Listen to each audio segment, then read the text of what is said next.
अस्सलाम वालेकुम क्लास। तो आज है हमारे पास लेक्चर नंबर 11 और इसमें हम बाइनरी फंक्शंस और स्टैंडर्ड फॉर्म्स का टॉपिक कवर करेंगे। ठीक है, व्हाट आर बाइनरी फंक्शंस। हम already binary functions previous lectures में देखते हैं, लेकिन आज ऑफिशियली हम थोड़ा डिस्कस करेंगे कि हम बाइनरी फंक्शंस कहते हैं। ठीक है, इस बात से तो हम फेमिलियर हैं कि given n variable there are 2 to the power n possible min terms. ठीक है, अब ये मिन टर्म क्या है इस पे आते हैं, लेकिन थोड़ी देर में। लेकिन इससे पहले कह रहे हैं कि as each function can express as sum of min term there should be 2 to the power n different function. ठीक है, मिन टर्म का टॉपिक थोड़ा सा पॉज करते हैं, अभी अगली स्लाइड्स में थोड़ी देर में ही आ जाएगा कि मिन टर्म किसे कहते हैं। ठीक है, ये टेबल आप देखें तो आपको आइडिया हो जाएगा कि मैं क्या बात कर रहा हूँ।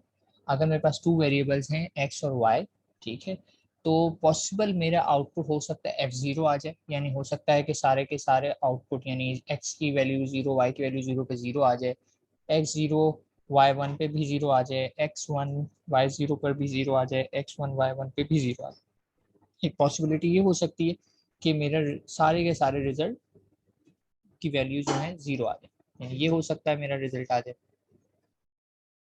या ये भी हो सकता है कि मेरे पास रिजल्ट में सारे 1 आ जाए, ये पॉसिबिलिटी भी है। या ये हो सकता है कि 3 जीरोज और ये लास्ट वाला 1 आ जाए। या ये हो सकता है कि ये 1 इस तरफ आ जाए। ये हो सकता है लास्ट 2 1 आ जाए। यानी आप बात समझ रहे हैं कि ये सारे इस कॉम्बिनेशन अप्लाई करेगा 4 बिट्स के। और अगर आप इसको थोड़ा सा इस एंगल से देखें, किस एंगल से, मैं अगर आपको समझाना चाहूँ कि सबसे पहले अगर आप इस वाली रॉ के ऊपर फोकस करें तो आपको एक पैटर्न दिखाई दे रहा है 0 1 0 1 0 1 वाला। इस वाली रॉ को अगर आप फोकस करें तो इसमें आपको फिर वो वाला पैटर्न दिखाई दे रहा है 2 जीरोस 2 1 वाला। इस वाली रॉस को देखें तो आपको 4 0 एंड 4 1 वाला पैटर्न दिखाई दे रहा है। और इस वाली रॉ को देखें 8 जीरोस एंड 8 1। ठीक है, चूंकि मेरे पास 4 आउटपुट्स आ रहे हैं तो 4 पॉसिबल बिट्स समझ सकते हैं आप। अगर आप इसको 90 डिग्री रोटेट करते हुए देखें तो ये वही हमारे पास 4 बिट्स के 16 कॉम्बिनेशन आ रहे हैं। ठीक है, तो इफ आपके पास टू वेरिएबल्स हैं तो मैक्सिमम आपकी जो मिन टर्म्स आती हैं वो तो आती हैं 4। ठीक है, यानी 2 टू द पावर n। ठीक है, वो। लेकिन अगर आपसे कहा जाए कि मैक्सिमम आप बताएं बाइनरी फंक्शंस कितने पॉसिबल हो सकते हैं जनरेट, तो उसका फॉर्मूला है 2 टू द पावर n। उसका फॉर्मूला क्या है, ये है। ठीक है, 2 to the power 2 to the power n। यानी हमारे केस में क्या है, n की वैल्यू 2 है तो ये 2 टू द पावर 2 हो जाएगा। यानी 2 टू द पावर 2 पहले मैं करूंगा तो रिजल्ट आएगा 4, और 2 टू द पावर 4 करूंगा तो रिजल्ट आएगा 16। तो इसको सॉल्व करेंगे तो मेरे पास ये रिजल्ट आ जाएगा 16 पॉसिबल आउटपुट फंक्शन। ठीक है, तो इट मीन्स कि मुझे ये फॉर्मूला पता होना चाहिए कि अगर आपसे पूछ लिया जाए कि अगर 2 इनपुट्स हैं मेरे पास तो आप बताइए कि कितने पॉसिबल मेरे पास बाइनरी फंक्शन हो सकते हैं। पॉसिबिलिटी की बात कर रहे हैं, इनमें से कोई एक ही आपका रिजल्ट आएगा, लेकिन इन 16 में से ही एक होगा। चाहे वो F0 आ जाए, चाहे F1 आ जाए, चाहे F7 आ जाए, चाहे F12 आ जाए या F15 आ जाए, कुछ भी आ सकता है आपका रिजल्ट, लेकिन इन्हीं में से होगा। इन 16 के अलावा कोई पॉसिबिलिटी हो ही नहीं सकती आपके अगर 2 इनपुट्स हैं। ठीक है, तो बस आपको यहाँ पे याद रखने की बात क्या है कि अगर आपको पता पूछा जाए बाइनरी फंक्शन, ठीक है, बात की जा रही है कितने पॉसिबल बाइनरी फंक्शंस हो सकते हैं, यानी कितने टाइप के आउटपुट्स जनरेट हो सकते हैं। आउटपुट आपका या तो मैंने जैसे कि बताया, आपका आउटपुट या तो ये होगा, कंप्लीट ये आउटपुट हो सकता है, या हो सकता है आपका आउटपुट ये आ जाए, आएगा ये पूरा पूरा कॉलम, या ये आ जाए, कुछ भी आ सकता है, लेकिन इन 16 में से ही एक आएगा।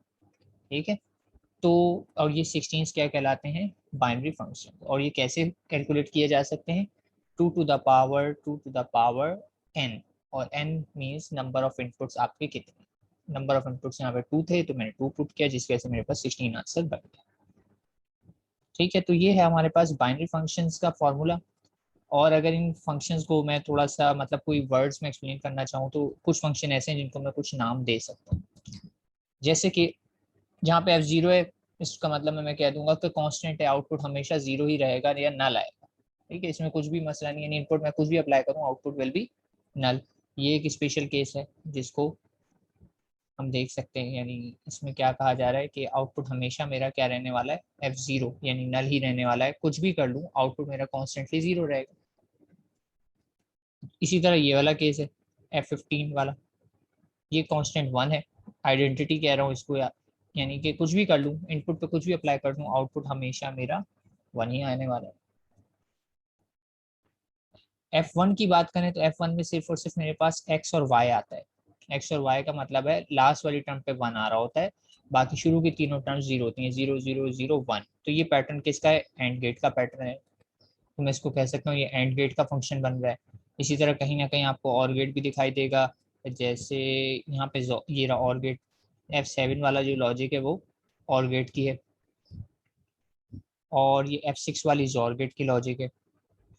ठीक है, आपको याद होगा मैंने जोर गेट बताया था कि फंडामेंटल गेट नहीं है बल्कि इसकी इक्वेशन होती है, तो इक्वेशन बन रही है यहाँ पर।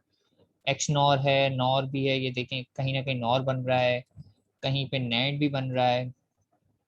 ठीक है, कॉम्प्लीमेंट भी बन रहा है, यानी कि एक्स बार, एक्स की वैल्यू इन्वर्टेड होकर आ रही है आउटपुट पर। इसका मतलब ये F12 एक स्पेशल केस देखें, ये कह रहा है कि जो भी एक्स होगा उसकी आउटपुट वैल्यू इन्वर्टेड होकर आ जाएगी, यानी नॉट ऑफ एक्स मिल रहा है हमें, कॉम्प्लीमेंट ऑफ एक्स, इसी तरह कॉम्प्लीमेंट ऑफ वाई भी होगा यहाँ पर, ये रहा कॉम्प्लीमेंट ऑफ वाई भी मिल रहा है। और ये है इक्विवेलेंस, इक्विवेलेंस बेसिकली ये जो है आपका एक्सक्लूसिव नॉर गेट होता है। ठीक है, एक्सक्लूसिव और ये है, तो ये एक्सक्लूसिव नॉर है क्योंकि देखें आपको जोर का इन्वर्ट दिखाई देता है।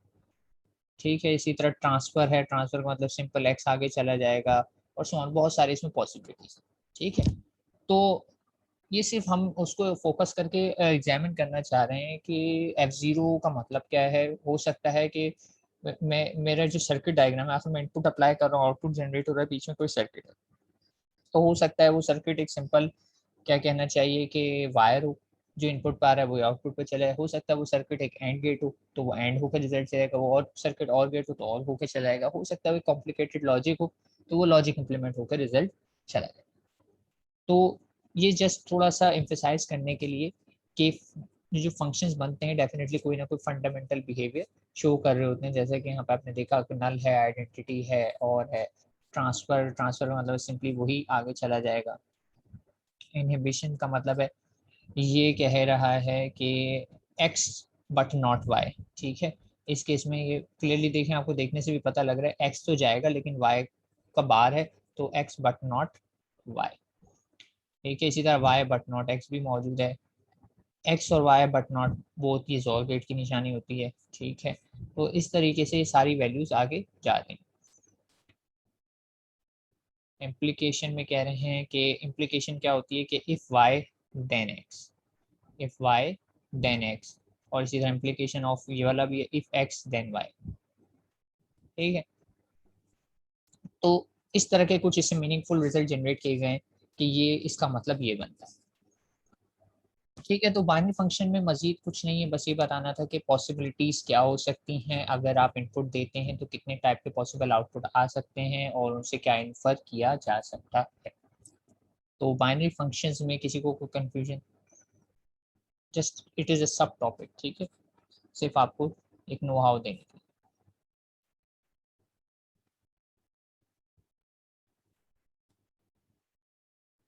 ठीक है, तो उम्मीद करता हूँ ये क्लियर होगा।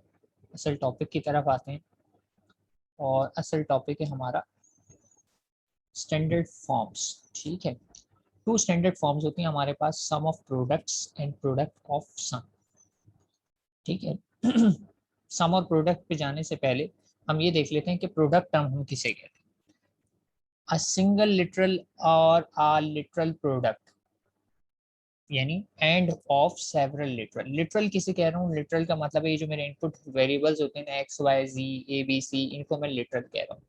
तो कह रहे हैं इनका जो प्रोडक्ट होता है या इनका एंड किया जाए, तो एंड का मतलब होता है प्रोडक्ट टर्म। एंड वैसे ही डॉट को रिप्रेजेंट कर रहा है, और डॉट आपको पता है एक तरीके से मल्टीप्लीकेशन शो करता है, मल्टीप्लीकेशन को हम प्रोडक्ट भी कहते हैं। तो प्रोडक्ट टर्म क्या होती है, अगर टर्म्स के दरमियान एंड हो रहा हो, जैसे कि यहाँ पे नीचे कुछ एग्जांपल्स गिवन है, ये या तो सिंगल लिटरल हो, या अगर मोर देन वन है तो उनके दरमियान एंड ऑपरेशन परफॉर्म हो रहा है, जैसे कि यहाँ हो रहा है। तो ये क्या है, हमारे पास एक प्रोडक्ट टर्म है, ये भी एक प्रोडक्ट टर्म है, A dot B, A bar dot B भी एक प्रोडक्ट टर्म है। कॉम्प्लीमेंटेड का भी हो सकता है, नॉन कॉम्प्लीमेंटेड का भी, लेकिन ऑपरेशन जिनके दरमियान एंड परफॉर्म हो रहा हो वो कहलाती है प्रोडक्ट टर्म। सिमिलरली सम टर्म कौन सी कहलाएंगी, जिनके दरमियान में कौन सा ऑपरेशन परफॉर्म हो रहा होगा, और का ऑपरेशन परफॉर्म हो रहा हो, क्योंकि और का सिंबल है प्लस, और प्लस हमने अगर अर्थमेटिक से लिया है तो इसका मतलब आपको अच्छे से पता है होता है सम। तो अगर टर्म्स हैं मोर देन वन तो उनके दरमियान कौन सा ऑपरेशन परफॉर्म होना चाहिए, एक ही होना चाहिए, प्लस वाला साइन होना चाहिए, तो ये कहलाती है पूरी की पूरी सम टर्म। सिमिलरली ये भी कहलाएगी सम टर्म, और ये भी कहलाएगी आपकी सम टर्म। ठीक है, कुछ एग्जांपल्स हैं कि सम टर्म्स किसे कह रहे हैं आप। ठीक है, तो अगर सारी टर्म्स या सारे इनपुट का आपस में एंड हो रहा है तो वो कहलाती है प्रोडक्ट टर्म, और सारे इनपुट्स का आपस में हो रहा है और, तो वो कहलाती है सम टर्म। ठीक है, डजंट मैटर इनपुट टर्म का कॉम्प्लीमेंटेड वैल्यू है या नॉन कॉम्प्लीमेंटेड वैल्यू है या मिक्स है। ठीक है, अगर सब में प्लस हो रहा है और हो रहा है तो कहलाएगी सम टर्म, डॉट लगा हुआ है एंड हो रहा है तो कहलाएगी वो प्रोडक्ट टर्म। यहाँ तक बात समझ में आई, प्रोडक्ट टर्म और सम टर्म हम किसे कह रहे हैं। तो फिर मैं आगे बढ़ता हूँ और फिर सम ऑफ प्रोडक्ट और प्रोडक्ट ऑफ सम की क्वेश्चन। ये क्लास क्लियर है, ये बात करता हूँ क्लियर होगी, ऑब्वियस है काफी। अच्छा, लिटरल यहाँ पे देखें, बता भी दिया कि आप वेरिएबल ऑन इट्स ओन या उसकी कॉम्प्लीमेंटेड फॉर्म को कहा जाता है लिटरल। ठीक है, एक्स हो या एक्स बार हो, वाई हो या वाई बार हो, जेड हो या जेड बार हो, ए बार हो ए हो, कुछ भी हो इनपुट आपका, वो कहलाता है लिटरल। स्टैंडर्ड फॉर्म कंटिन्यू है और अब हम बात कर रहे हैं सम ऑफ प्रोडक्ट, और इसे शॉर्ट में एसओपी एक्सप्रेशन कहा जाता है। It is not standard operating principle, it is called sum of product in this context. ठीक है, हम डीएलएफ पढ़ रहे हैं, तो डीएलएफ में ये कहलाते हैं, एसओपी का मतलब है सम ऑफ प्रोडक्ट्स। जैसे कि मीनिंग ऑब्वियस हो गई, जब मैं इसको पढ़ ही रहा हूँ तो कह रहे हैं सम ऑफ प्रोडक्ट्स, यानी मल्टीपल प्रोडक्ट टर्म्स को मैं सम कर लूँ, और सम करने का मतलब होता है और, तो इसका मतलब है कि आप प्रोडक्ट टर्म और लॉजिकल प्रोडक्ट टर्म हो सिंपली, या सम ऑफ मल्टीपल प्रोडक्ट टर्म जो है वो कहलाती है सम ऑफ प्रोडक्ट एक्सप्रेशन। जैसे कि एग्जांपल्स हैं यहाँ पर, एक ये टर्म है और ये दो टर्म है। ठीक है, मैंने बताया या तो एक प्रोडक्ट टर्म हो या सम ऑफ, तो इसमें आप बीच में देखेंगे प्लस का साइन लगा हुआ है, तो ये एक एग्जांपल है एसओपी की।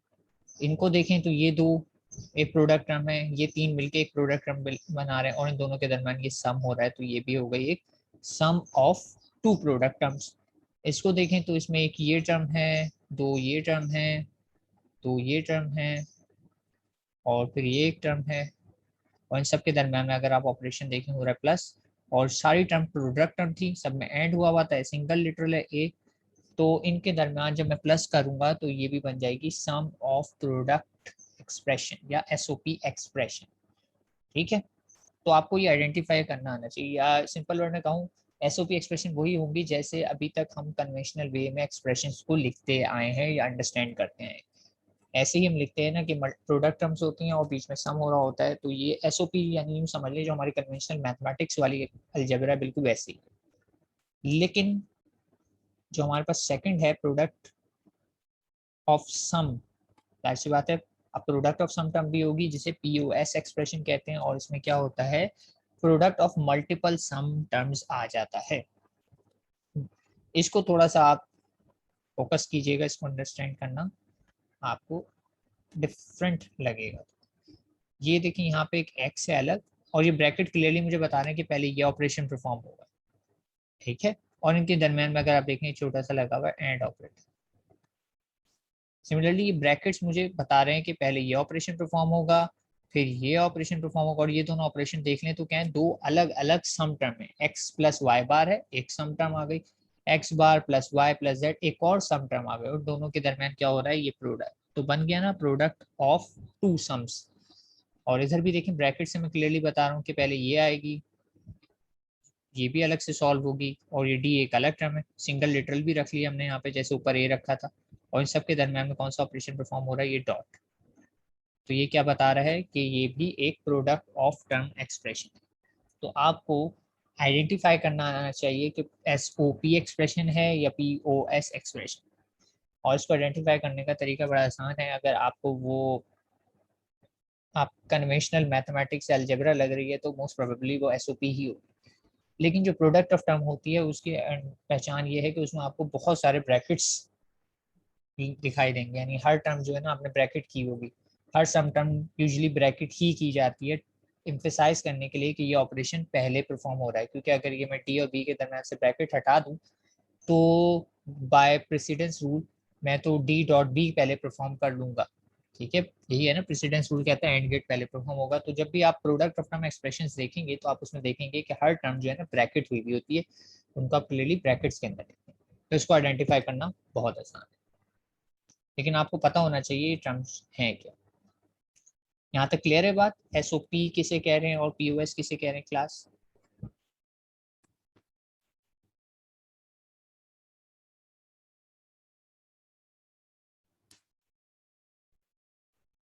चलिए गुड, आगे बढ़ते हैं और मजीद देखते हैं।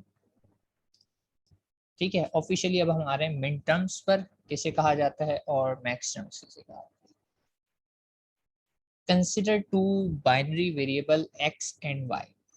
ठीक है, अगर आपके पास दो वेरिएबल्स हैं एक्स और वाई, ठीक है, each variable may appear as itself or its complement form as literal, i.e. x x bar y bar bar। अगर आपके पास इनपुट पे टू वेरिएबल्स हैं तो आउटपुट फंक्शन में ये दो पॉसिबिलिटी से अपेयर हो सकते हैं, या तो नॉन कॉम्प्लीमेंटेड फॉर्म या कॉम्प्लीमेंटेड फॉर्म। यानी ये वन की सूरत में भी आ सकते हैं या एब्सेंस या जीरो की सूरत में भी आ सकते हैं। ठीक है, तो x को देखा जाए तो x से x कॉम्प्लीमेंट और x भी बन सकता है, y से y कॉम्प्लीमेंट और y भी बन सकता है। ठीक है, तो अब इसमें क्या है, मिन टर्म की बात की जा रही है। तो for two variable there are four possible combination with the and operator. ठीक है, एंड ऑपरेटर की बात कर रहे हैं या प्रोडक्ट की बात कर रहे हैं। अगर मैं बात कर रहा हूँ टू वेरिएबल्स की तो वही वाली बात है, two to the power two is equals to four. तो मेरे पास टोटल फोर आ जाएगा। और फोर टर्म्स क्या पॉसिबल फोर टर्म्स हो सकती हैं? अच्छा, ये फोर टर्म्स हैं क्या, मैं थोड़ा सा और एम्फेसाइज भी कर देता हूँ। ये फोर टर्म्स के ऊपर ही लिख देता हूँ। ये फोर टर्म्स जो आप देख रहे हैं, एक्स बार वाई बार, इसका मतलब है एक्चुअली एक्स भी जीरो है वाई भी जीरो है। ठीक है, दूसरी टर्म एक्स बार वाई, एक्स बार में एक्स जीरो है वाई वन है। तीसरी टर्म एक्स वाई बार, तो एक्स वन है वाई जीरो है। चौथी टर्म की बात करें एक्स वाई, तो एक्स भी वन है वाई भी वन। तो ये मैंने नंबर्स की फॉर्म में लिखा हुआ है, 00 01 10 11 और नीचे जो आप टर्म्स देख रहे हैं, थोड़ा सा मैं स्पेस डाल देता हूँ ताकि एक दूसरे के अगेंस्ट आ जाए। ठीक है, ये ये तो ऊपर आ गया, इसके ओवरलैप हो गया।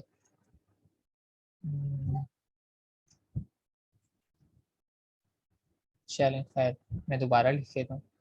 अ, ये है कि कलर भी, चलो ठीक है मैं दोबारा लिख लेता हूँ। पहली वाली टर्म थी 00, दूसरी टर्म थी मेरे पास 01, तीसरी टर्म थी मेरे पास 10 और चौथी टर्म थी मेरे पास। ठीक है, तो होपफुली अभी एक दूसरे के ऊपर नहीं है। ठीक है, तो x कॉम्प्लीमेंट y कॉम्प्लीमेंट का मतलब है x भी जीरो है y भी जीरो है। x कॉम्प्लीमेंट y का मतलब है x जीरो है लेकिन y वन है।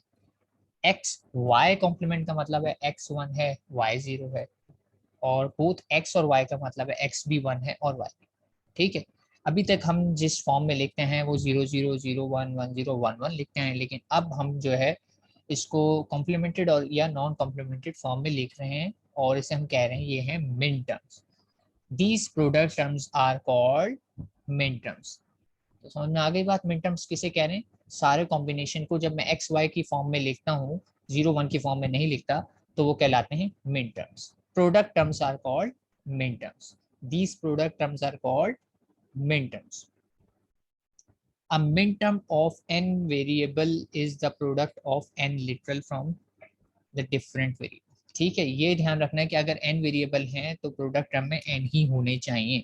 यानी ऐसा नहीं हो कि अगर मेरे पास इनपुट में x y के साथ z भी है तो इट इज मस्ट कि मेरी हर मिन टर्म के अंदर x y और z का कोई ना कोई फॉर्म होनी चाहिए, कॉम्प्लीमेंटेड या नॉन कॉम्प्लीमेंटेड। एब्सेंस नहीं होनी चाहिए। अगर वो एब्सेंट है, से एक्स वाई है जेड नहीं है, हालांकि इनपुट में एक्स वाई जेड तीनों हैं, तो वो मिन टर्म नहीं कहलाएगी, वो जस्ट एक प्रोडक्ट टर्म होगी। वो प्रोडक्ट टर्म मिन टर्म कहलाती है जिसमें सारे के सारे लिटरल्स मौजूद हों जो इनपुट में आ रहे हैं, उनकी कॉम्प्लीमेंटेड फॉर्म हो या उनकी नॉन कॉम्प्लीमेंटेड फॉर्म। ठीक है, तो in general n variables can give us 2 to the power n min terms. ठीक है, वही कॉम्बिनेशंस कह रहे थे अभी तक जब 0 1 0 कर रहे थे, अब हम उन्हें मिन टर्म्स कह रहे हैं जब हम उसको प्रोडक्ट फॉर्म से बात करते हैं। ठीक है, सिमिलरली हमारे पास मैक्स टर्म्स भी होती है। मैक्स टर्म्स का मतलब है कि सम टर्म्स को हम मैक्स टर्म्स कह रहे होते हैं। ठीक है, सम टर्म को हम मैक्स टर्म्स कह रहे होते हैं, यानी X bar plus Y bar, X bar plus Y, X plus Y bar और एक्स प्लस वाई, बीच में प्रोडक्ट के बजाय सम आ जाता है तो ये टर्म्स कहलाती है मैक्स टर्म्स। और बिल्कुल वैसे ही मैक्स टर्म्स के लिए भी सम के अंदर हर टर्म का मौजूद होना जरूरी है और उसका फॉर्मूला भी वही है 2 टू द पावर n। ठीक है, product terms are called min terms, sum terms are called max terms. ठीक है, ये बात क्लियर है? मिन टर्म्स कौन सी कहला रही है, मैक्स टर्म्स कौन सी कहला रही है?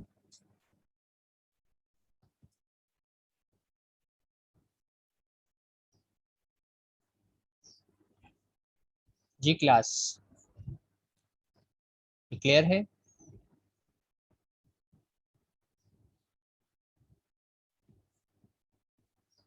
चलें ज्यूम कर लेता हूँ क्लियर होना चाहिए। मिड टर्म और मैक्स टर्म की अगर बात की जाए तो ये टेबल बना हुआ है आपके सामने। The mid term and max term of two variable are denoted by m0 to m3। ठीक है, हम इसको डिनोट करते हैं मिड टर्म्स को स्मॉल m से, और स्टार्टिंग फ्रॉम 0 टू 3 इसकी नंबरिंग चलती है बिल्कुल वैसे ही टू बिट के कॉम्बिनेशन में जैसे काउंटिंग होती है 0 से 1, 0 से 3 सॉरी। तो बिल्कुल इसी तरीके से इसमें चलती है। आपको याद होगा ना कि हमने पढ़ा था कि ये 0 0 का मतलब होता है 0, 0 1 का मतलब होता है 1, 1 0 का मतलब होता है 2 और 1 1 का मतलब होता है 3। तो यही नंबर मैंने यहाँ पे लिख दिए हैं नोटेशन में, 0 वाले में 0, 1 वाले में 1, 2 वाले में 2, 3 वाले में 3। ठीक है, मिड टर्म स्मॉल m से रिप्रेजेंट होती है। सिमिलरली मैक्स टर्म में मैंने यही नंबर लिख दिया, लेकिन मैक्स टर्म कैपिटल M से रिप्रेजेंट होती है। ठीक है, यही फर्क है। यानी आप जब नोटेशन में मिड टर्म या मैक्स टर्म की बात करेंगे तो स्मॉल m और कैपिटल M से ही ये डिस्टिंग्विश होते हैं। ठीक है, तो मिड टर्म्स और मैक्स टर्म स्मॉल m और मिड टर्म स्मॉल m से और मैक्स टर्म कैपिटल M से रिप्रेजेंट। अच्छा, अब देखने वाली बात क्या है यहाँ पर? देखने वाली बात यह है कि आप ये क्लियरली समझ सकते हैं कि एक्स 0 0 का मतलब अभी मैंने थोड़ी देर पहले बताया था ना कि x भी कॉम्प्लीमेंट है और y भी कॉम्प्लीमेंट है। यानी जहां जहां x 0 आ रहा है वहां पे मैंने x का कॉम्प्लीमेंट लगा दिया, और जहां जहां x 1 आ रहा है मैंने x ऐसे ही लिख दिया। ठीक है, और y की बात करें तो y में भी बिल्कुल ऐसे ही किया गया, जहां जहां y 0 आ रहा है वहाँ y कॉम्प्लीमेंट लिख दिया, और जहां जहां y 1 है वहाँ पे नॉन कॉम्प्लीमेंटेड फॉर्म लिखती है। तो इस तरीके से पूरी पूरी टर्म्स बन गई। 0 0 का मतलब x कॉम्प्लीमेंट y कॉम्प्लीमेंट, 0 1 का मतलब हो गया x कॉम्प्लीमेंट y, 1 0 का मतलब हो गया x y कॉम्प्लीमेंट, और 1 1 का मतलब हो गया x y। तो mid term is straight forward, जैसे कि मैंने आपको बताया कि 0 का मतलब कॉम्प्लीमेंटेड फॉर्म और 1 का मतलब नॉन कॉम्प्लीमेंटेड फॉर्म। ठीक है, फिर रिपीट कर रहा हूँ, इन मिड टर्म्स 0 का मतलब कॉम्प्लीमेंटेड फॉर्म और 1 का मतलब नॉन कॉम्प्लीमेंटेड फॉर्म। एक मतलब फिर रिपीट कर रहा हूँ, इन मिन टर्म्स, ठीक है बार बार एम्फेसाइज कर रहा हूँ, ओनली इन मिन टर्म्स 0 का मतलब कॉम्प्लीमेंटेड फॉर्म और 1 का मतलब नॉन कॉम्प्लीमेंटेड फॉर्म।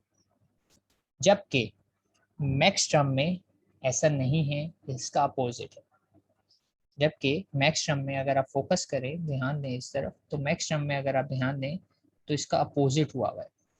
जहां जहां 0 है वहां पे मैं नॉन कॉम्प्लीमेंटेड फॉर्म लिख रहा हूँ, और जहाँ जहाँ 1 है वहाँ पे मैं कॉम्प्लीमेंटेड फॉर्म लिख रहा हूँ। आप देख सकते हैं x जहाँ जहाँ 0 है वहाँ पे मैंने x लिखा है, और जहाँ जहाँ 1 है वहाँ पे मैंने x कॉम्प्लीमेंट लिखा है। सिमिलरली जहाँ जहाँ मेरे पास y 0 है मैंने y लिखा है, और y कॉम्प्लीमेंट की जहाँ y 1 है वहाँ पे मैंने कॉम्प्लीमेंटेड फॉर्म लिखी है। तो ध्यान रखें कि मिन टर्म्स और मैक्स टर्म में ही फर्क है, ठीक है। मतलब आप देख सकते हैं पहली टर्म मैंने x complement plus y complement नहीं लिखी मैक्स टर्म में, बल्कि अपोजिट डायरेक्शन में लिखा है। सबसे आखिरी वाली term x complement plus y complement, और सबसे पहली वाली टर्म वो है जो आप एक्सपेक्ट कर रहे थे शायद सबसे लास्ट में, लेकिन ऐसा नहीं है। और ये डिफरेंस क्यों है? क्योंकि मिन टर्म्स और मैक्स टर्म एक दूसरे की कॉम्प्लीमेंट टर्म्स होती हैं, और इस बात को भी हम नीचे प्रूफ कर लेते हैं कि क्यों मैं ऐसे कह रहा हूँ ये कॉम्प्लीमेंट्स है, ठीक है। लेकिन ध्यान ये रखना है कि आप एक चीज को याद रखना, और वो मैं रिकमेंड करूंगा मिन टर्म्स को रखना। हम ज्यादातर मिन टर्म्स से काम करेंगे, मैक्स टर्म पे हम काम कम करेंगे। तो आप मिन टर्म्स को याद रखें, और मिन टर्म्स क्या कहता है कि 0 का मतलब कॉम्प्लीमेंटेड फॉर्म और 1 का मतलब नॉन कॉम्प्लीमेंटेड फॉर्म। और मैक्स टर्म जब भी आए तो इसका अपोजिट जहन में कर लीजिएगा कि क्या होना चाहिए।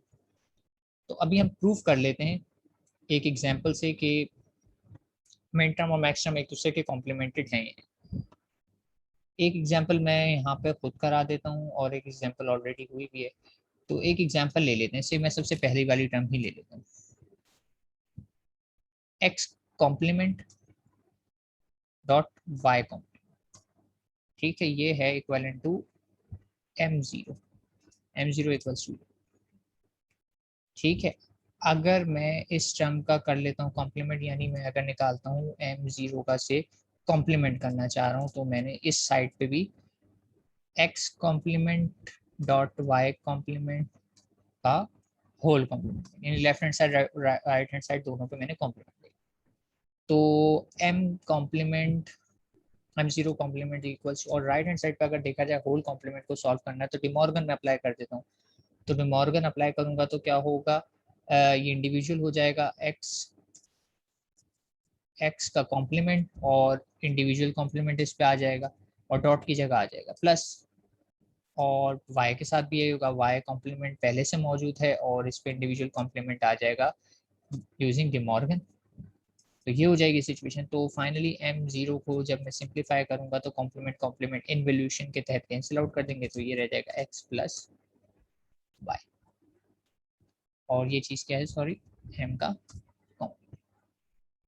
तो ये बात पता लगी कि m0 का अगर मैं कॉम्प्लीमेंट लेता हूँ तो वो एग्जैक्टली क्या आ रहा है, x प्लस वाई आ रहा है। तो हेंस प्रूफ कि मिन टर्म और मैक्स टर्म एक दूसरे का कॉम्प्लीमेंट क्यों है, मैं आपको ये भी बता देता हूँ। मिन टर्म्स का मतलब ये होता है कि आपका आउटपुट कहाँ कहाँ 1 आ रहा है, और मैक्स टर्म का मतलब ये होता है आपका आउटपुट कहाँ कहाँ 0 आ रहा है। तो 1 और 0 are opposite of each other या कॉम्प्लीमेंट ऑफ ईच अदर, तो इसी वजह से आपकी ये मिन टर्म और मैक्स टर्म एक दूसरे की कॉम्प्लीमेंटेड टर्म्स आ रहे हैं। तो एक ये मैंने प्रूफ कर दी, एक और एग्जाम्पल यहाँ और प्रूफ हुई भी है, अगर उसको आप ध्यान दें 2 वाली। तो इसमें भी आप देख सकते हैं दो चीजें मैंने प्रूफ कर ली, और दोनों में कॉम्प्लीमेंटेड फॉर्म जो है वो इक्विवेलेंट आ रही है इसमें, ठीक है। तो m0 इज इक्विवेलेंट टू, यानी यहाँ पे कंक्लूजन लिखना रह गया, कंक्लूजन भी लिख देता हूँ। कंक्लूजन ये है कि m0 का complement is actually equivalent to m0, ठीक है। ये बात हमने ये प्रूफ किया ना टेबल से, m0 का कॉम्प्लीमेंट मैंने लिया था और वो एक्चुअली टेबल में देखा जाए तो m0 के इक्विवेलेंट निकला। सिमिलरली नीचे m2 का कॉम्प्लीमेंट लिया था तो वो इक्विवेलेंट टू कैपिटल M2 निकला। तो each min term is the complement of the corresponding max term. क्यों? क्योंकि मिन टर्म्स का मतलब होता है ये बताना कि आपका आउटपुट कहाँ कहाँ पर 1 है, और मैक्स टर्म का मतलब होता है ये बताना कहाँ कहाँ पे 0 है। तो ये एक दूसरे के वैसे ही कॉम्प्लीमेंट हो रहे हैं बाय डेफिनेशन ही, तो इसी वजह से इनके रिजल्ट कॉम्प्लीमेंटेड ही आ रहे हैं। ये बात क्लियर है, ये जो मैंने प्रूफ दिखाए दो। जी क्लास, यहाँ पे थोड़ा सा फीडबैक रिक्वायर्ड है, क्लियर और सम क्यूरी।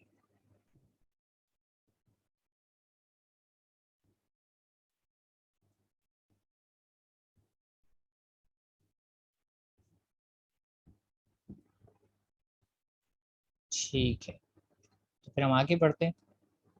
ये थी मिड टर्म्स और मैक्स टर्म और उनके दरमियान रिलेशनशिप जो कि है कॉम्प्लीमेंट्री, ठीक है, एक दूसरे को ये कॉम्प्लीमेंट करते हैं।